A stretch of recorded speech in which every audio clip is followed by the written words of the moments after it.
કાલાવડ નાકા બહાર આવેલ વિસ્તારમાં અચાનક જ મકાનની છત ધસી પડી. છત પડતા 5 લોકો દબાઈ ગયા.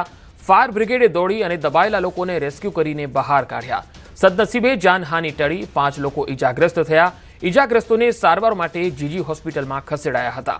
તો જામનગરથી અહેવાલ આવી રહ્યા છે. અચાનક એક મકાનની છત ધરાશાયી થઈ ગઈ. જામનગરના કાલાવડ નાકા બહારનો આ બનાવ છે.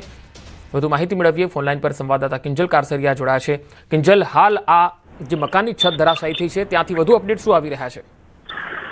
બિલકુલ પંકજ, જે પ્રકારે વાત મળે જામનગર શહેરમાં વહેલી સવારે 3:45 વાગ્યા આસપાસ કાલાવડ નાકા બહાર રંગૂન હોસ્પિટલની બાજુમાં એક ગલી આવેલી છે, ત્યાં જૂનવાણી મકાન છે તેની છત ધરાશાયી થઈ હતી. આ અંગેની જાણ થતાં જ ફાયર બ્રિગેડનો કાફલો છે તે પહોંચી ગયો હતો અને 5 લોકોને રેસ્ક્યુ કરીને બહાર કાઢ્યા હતા. તેમાંથી એક જે રઝિયાબેન નામના 60 વર્ષીય વૃદ્ધા છે તેમને વધુ ઈજા થઈ છે અને હાલ હોસ્પિટલમાં સારવાર હેઠળ છે.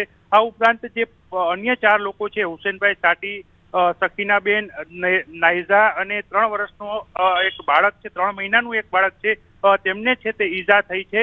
હાલ આ તમામ લોકોને સારવાર આપવામાં આવી છે અને રઝિયાબેન છે તેની હાલત હાલ ગંભીર જણાવવામાં આવી રહી છે. પરંતુ જે પ્રકારે મોડી રાત્રે કાલાવડ નાકા બહારનો જે વિસ્તાર છે, ગીચ વિસ્તારમાં આ જે રેસ્ક્યુની કામગીરી કરવી પડી હતી, છત પડી હતી, તેને લઈને લોકોના ટોળા એકત્ર થઈ ગયા હતા અને ભારે છે તે ઉહાપોહ મચી ગયો હતો. પંકજ જી, ખાસ આજે 5 લોકો જે દબાયા હતા, જે વખતે આ છત પડી ત્યારે જે મકાન હતું તેમાં કેટલા લોકો હતા?